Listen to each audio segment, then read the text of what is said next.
अण्णांची नाराजी सुटली का? त्यांनी नाराजी व्यक्त केली होती, जाहीर त्यांनी बाईट दिली होती की ते तुमच्यावर नाराज आहेत. नाही, मला जमील मौलाना नाराज आहे याच्यासाठी इथं बोलवलंच नव्हतं आणि जमील मौलाना माझ्यावर नाराज बी नाही. कारण जमील मौलानाच्या घरी मी निवडणुकीच्या प्रचाराच्या दरम्यान येऊन गेलो, त्याच्यानंतरही एकदा आलो, परंतु त्यांची माझी भेट झाली नाही.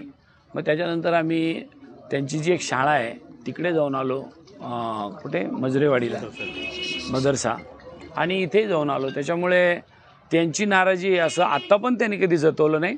त्यांनी काही सूचना केल्या मला, त्या सूचना ऐकून घेण्यासाठी मला बोलवलं होतं आणि त्या सूचनाचं निराकरण मी केलं आहे. आणि काही अडचणी असल्या त्यांच्या अजूनही, तर त्या भविष्यात आपल्या वरच्या जे काही वरिष्ठ आहे आमचे त्यांना कळून त्याप्रमाणे सोडूया.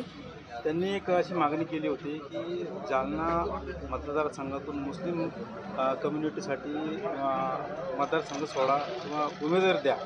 उमेदवारी देणं आणि सोडणं हे डॉक्टर कल्याण काळेच्या हातात नाही. त्याच्यामुळे यांच्या ज्या जनभावना आहे त्या आमच्या वरिष्ठाकडे कळवणं इतकं काम आहे लोकप्रतिनिधी या नात्याने, तर ते आम्ही कळूया. त्याची अजून दुसरी पण एक मागणी होती की वक्फ बोर्डाच्या कायद्याला जे सध्या भारतीय जनता पार्टीकडून विरोध होतोय त्याला तुम्ही समर्थन देणार? भारतीय जनता पार्टीकडून वक्फ बोर्डाच्या कायद्यामध्ये बदल करण्यासाठी आग्रह धरला जातोय, त्याला आमचा विरोध आहे, 100% विरोध आहे. आणि दुसरे पण काही 2-3 मागण्या होत्या? काहीच नव्हते, एवढेच होते. रामगिरी महाराजबद्दल मी बोललो ना की हा मुद्दा त्यांनी राजकीयदृष्ट्या राजकारणातूनच्या दृष्टीने उभा केलेला आहे. विधानसभेच्या निवडणुका डोळ्यासमोर ठेवून हे चित्र केलेलं आहे.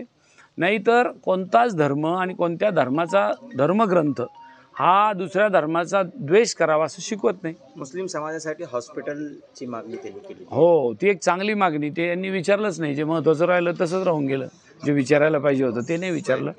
तर मी त्याबद्दल सकारात्मक खुलासा करतो की नक्कीच आपल्या जुन्या जालन्यामध्ये ज्या भागात गरीब लोक राहतात त्यांच्यासाठी अशा पद्धतीचा दवाखाना सुरू केला पाहिजे. धन्यवाद.